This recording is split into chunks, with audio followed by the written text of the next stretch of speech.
मित्रांनो नमस्कार. Digital DJ YouTube चॅनलमध्ये तुमचं सगळ्यांचं हार्दिक स्वागत आहे. शेतकरी बांधवांसाठी अत्यंत महत्त्वाची माहिती आहे की शेतकरी बांधवांची जी कर्ज मर्यादा होती, विनातारण कर्ज मर्यादा, ती आता वाढवण्यात आलेली आहे. या अगोदर 1,60,000 रुपये एवढी कर्ज मर्यादा होती, ज्यासाठी कोणतेही तारण आवश्यक नव्हतं बँकेला. परंतु आता काल रिझर्व्ह बँकेच्या पतधोरण समितीची बैठक झाली आणि या बैठकीमध्ये रिझर्व्ह बँकेचे जे गव्हर्नर आहेत शशिकांत दास यांनी असा निर्णय घेतलेला आहे की 1,60,000 वरून ही मर्यादा आता 2 लाख रुपयापर्यंत करण्यात आलेली आहे. म्हणजेच याचा जो फायदा आहे तो या निर्णयामुळे अल्पभूधारक शेतकऱ्यांना खूप मोठा फायदा होणार आहे. जाणून घेऊयात या संदर्भातील डिटेल माहिती या व्हिडिओमध्ये, त्यामुळे व्हिडिओ शेवटपर्यंत नक्की बघा.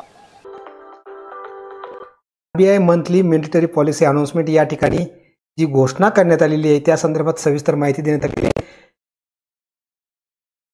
या ठिकाणी आणखीन एक ट्विट करण्यात आलेलं आहे, कृषी के लिए ऋण प्रवाह सांपर्गिक मुक्त कृषी ऋण.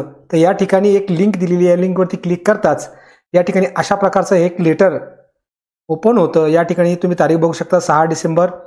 The chairman, managing director, chief executive officer, all scheduled commercial bank including regional rural bank and small finance bank, all state cooperative banks and district cooperative banks, madam oblique sir, credit flow to agriculture collateral fee agriculture loans. तर या ठिकाणी सविस्तर अशी माहिती देण्यात आलेली आहे.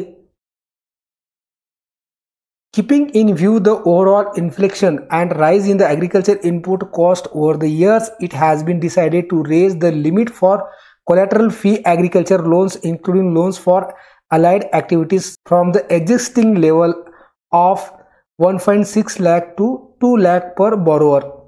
Accordingly, banks are advised to waive collateral security and margin requirement for agriculture loans, including loans for allied activities up to 2 lakh per borrower. तर या ठिकाणी स्पष्ट सांगण्यात आलेलं आहे की जी पहिली लिमिट होती 1,60,000 रुपये विनातारण कर्जाची जी लिमिट होती 1,60,000 रुपये, तर ती वाढून आता 2 लाख रुपये करण्यात आलेली आहे. आणि या संदर्भात अधिकृत माहिती या ठिकाणी देण्यात आलेली आहे. मित्रांनो, तुम्हाला माहीतच असेल की प्रत्येक 2 महिन्याला रिझर्व्ह बँकेच्या पतधोरण समितीची बैठक होत असते. प्रत्येक 2 महिन्याला रिझर्व्ह बँकेच्या पतधोरण समितीची बैठक होत असते आणि या बैठकीमध्ये विविध जे आर्थिक धोरण आहे ते जाहीर करण्यात येतं. यावेळी हे आर्थिक धोरण जाहीर करण्यात आलं 2019ला. याच्यामध्ये बदल करण्यात आला होता आणि त्यानंतर कुठलाही बदल करण्यात आला नव्हता.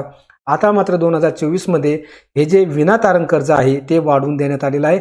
याचा लाभ मुख्यतः जे अल्प शेतकरी आहे यांना होणार आहे. त्यामुळं जे अल्प शेतकरी आहे किंवा जे विनातारण कर्ज घेत असतात तर त्यांना आता कर्जाची मुदतवाढ जी आहे ती 1,60,000 रुपयावरून 2 लाख रुपयापर्यंत करण्यात आलेली आहे. तर नक्कीच शेतीसाठी जे शेतकरी बांधव आहेत जे कर्ज घेत असतात तर त्यांना या निर्णयाचा नक्कीच लाभ होईल. धन्यवाद.